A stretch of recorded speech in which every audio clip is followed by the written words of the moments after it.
लाख हंसी देखे हैं, गोरे गोरे गाल गाल पे उलझे उलझे बापने वाले सामने आ, छुप छुप के मेरा जीना निया ये मस्त मस्त बिन पिए। क्या लगाई तुमने ये कसम कसम से मेहमान का, मुझ पे एहसान क्या। ये वो गाने हैं जिनकी बदौलत न केवल शम्मी कपूर बल्कि कई और लोगों की किस्मत रातों रात बदल गई थी। इन गानों के बल पर शम्मी कपूर उस दौर में रातों रात सुपरस्टार बन गए थे, जिस दौर में उनकी गिनती फ्लॉप हीरो के तौर पर होती थी और उनकी लगातार 18 फिल्में फ्लॉप हो चुकी थी। तो हमने लाख हंसी देखे हैं, गोरे गोरे गाल गाल पे उलझे उलझे बापने वाले सामने। इन गानों को गाया था सुर सम्राट मोहम्मद रफी ने और इन गानों में उनका साथ दिया था विविध आयामी गायिका आशा भोसले ने। सर पर टोपी लाल हाथ में रेशम का झूम, देखो कसम से कहते हैं तुमसे हम हैं दूर से मिलने दूर। गानों में ऐसा गाना था जिन पर अपनी खास अदायगी के बल पर शम्मी कपूर ने अपनी इमेज बनाई और उसके बाद से ही उन्हें एल्विस प्रेस्ली ऑफ इंडिया कहा जाने लगा। यूं तो हमने लाख हंसी देखे हैं। इस गीत को गाया था मोहम्मद रफी ने। इस वीडियो में इस फिल्म के गीतों के बनने के बारे में खास जानकारियां मैं देने जा रही हूँ। इस वीडियो में हम जानेंगे इसके अलावा और भी बहुत कुछ, तो आप कीजिए थोड़ा इंतजार और बने रहिए हमारे साथ।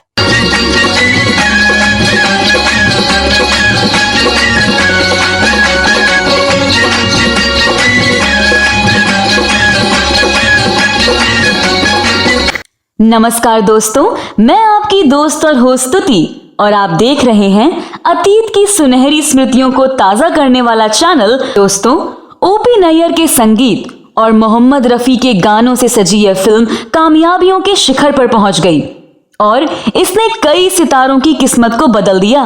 तुमसा नहीं देखा शम्मी कपूर के लिए गेम चेंजर साबित हुआ, क्योंकि इस फिल्म से पहले उनकी लगातार 18 फिल्में फ्लॉप हुई थी।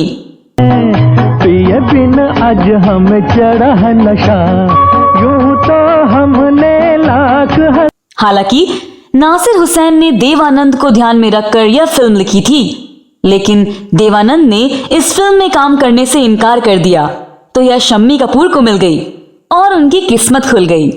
यह फिल्म खुद निर्देशक नासिर हुसैन के लिए वरदान साबित हुई और उन्होंने अपने आप को फिल्म निर्देशक के रूप में स्थापित किया। नासिर हुसैन इस फिल्म से पहले पटकथा लेखक थे और उन्होंने इससे पहले मुनीम जी और पेइंग गेस्ट की पटकथा लिखी थी, जिसके अभिनेता थे देवानंद।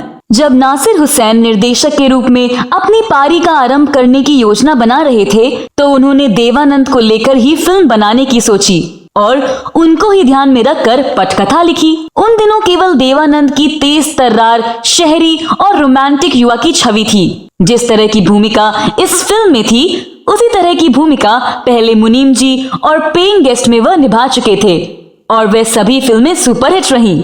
यह फिल्म शशधर मुखर्जी के फिल्मिस्तान के बैनर के तले बनाई गई थी। यह फिल्म न केवल शम्मी कपूर के लिए बल्कि अमिता के लिए भी वरदान साबित हुई।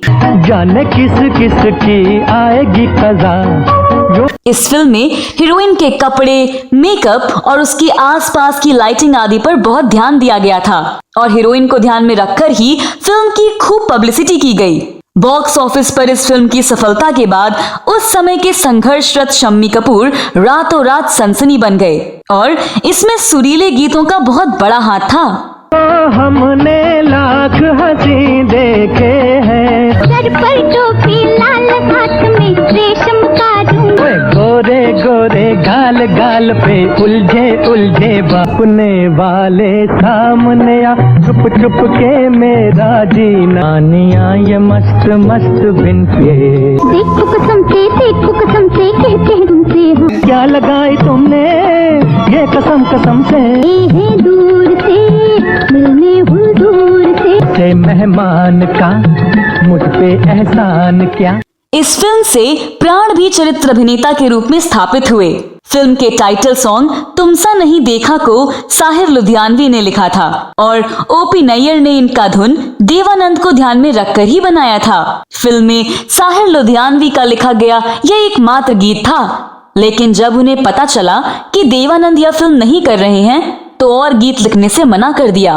उसके बाद फिल्म के बाकी गानों को मजरूह सुल्तानपुरी ने लिखा।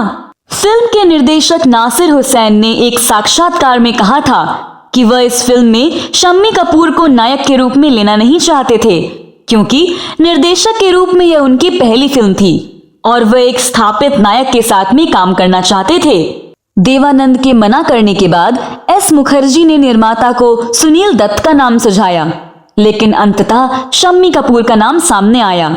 शम्मी कपूर इस फिल्म की कहानी जानते थे और वह यह भी जानते थे कि यह एक संगीतमय फिल्म होगी जिसमें ओपी नैयर का संगीत होगा और उस पर से मोहम्मद रफी की मदहोश कर देने वाली आवाज होगी, और इसलिए वह अपने डूबते करियर को बढ़ाने के लिए इस फिल्म में काम करने को बेताब थे। शम्मी कपूर को यह रोल देने से पहले नासिर हुसैन ने शम्मी कपूर को अपनी पुरानी छवि को बदलने तथा उन्हें मूछें हटाने और अपने बाल स्टाइल करने का सुझाव दिया। शम्मी कपूर ने एक साक्षात्कार में बताया कि यह फिल्म उनकी ड्रीम फिल्म थी और इसलिए इस फिल्म के जरिए वह अपने को खास स्टाइल वाले एक्टर के रूप में स्थापित करना चाहते थे। उन दिनों गीतों के लिए कोई विशेष कोरियोग्राफर उपलब्ध नहीं होते थे। हीरो को अपने गानों पर अपनी क्षमता और समझ के अनुसार डांस करना होता था और हाव भाव दिखाना होता था। उन्होंने कहा, मेरे पास नृत्य और संगीत की अच्छी समझ थी और मैं गाने के हिसाब से अपने हाव भाव और चाल में सुधार लाना चाहता था। इसीलिए मैंने नासिर हुसैन से उस गाने की रिकॉर्डिंग मांगी ताकि मैं उस गाने पर बेहतर अभिनय करने और हाव भाव करने की प्रैक्टिस अच्छी तरह से कर सकूं। जिस दिन मुझे गाने के रिकॉर्ड मिले उस दिन मैं चैम्बूर स्थित अपने घर की छत पर गया और पूरी रात इस गाने पर तब तक डांस करता रहा जब तक मुझे विश्वास नहीं हो गया कि गाने की हर शब्द, उनकी धड़कन, उनके हाव भाव और शरीर की हरकत में समा नहीं गए। पे है या बदलियां आंखें हैं या बिजली। गाने का पिक्चराइजेशन होने लगा। तब नासिर हुसैन ने शम्मी कपूर को पूरी आजादी दे दी कि वह अपने हिसाब से इस गाने पर अदायगी करें। वह चाहते थे कि शम्मी कपूर बिल्कुल अलग अंदाज में इस गाने पर परफॉर्म करें और उन्होंने ऐसा ही किया। नासिर हुसैन उस गाने पर शम्मी कपूर की अदायगी देखकर दंग रह गए और वह बहुत खुश हुए। तुम सा नहीं देखा। फिल्म में इस गीत के 2 वर्जन थे। मेल वर्जन को रफी साहब ने गाया और फीमेल वर्जन को आशा भोसले ने। यूं तो हमने लाख हंसी देखे हैं, तुम सा नहीं देखा। जैसा कि पहले ही बताया गया है, उन्हें एल्विस प्रेस्ली ऑफ इंडिया कहा जाने लगा था। फर्क बस इतना था कि एल्विस प्रेस्ली खुद अपने गानों पर थिरकते थे, जबकि शम्मी कपूर रफी साहब के गानों पर। तुमसा नहीं देखा के बाद इन दोनों का एक से बढ़कर एक फिल्मों में साथ रहा। तो दोस्तों, इन गानों के बारे में आप क्या कहना चाहते हैं? यह वीडियो आपको कैसा लगा कमेंट बॉक्स में जरूर बताएं। इस वीडियो में बस इतना ही। अगले वीडियो में अन्य हस्तियों से जुड़ी जानी अनजानी जानकारियां या कहानियां लेकर हाजिर होंगी। तब तक के लिए अपनी दोस्ती को अनुमति दें। नमस्कार। तो हमने लाख हंसी देखे हैं। सर पर टोपी लाल, हाथ में रेशम का रूमाल। गोरे गोरे गाल गाल पे उलझे उलझे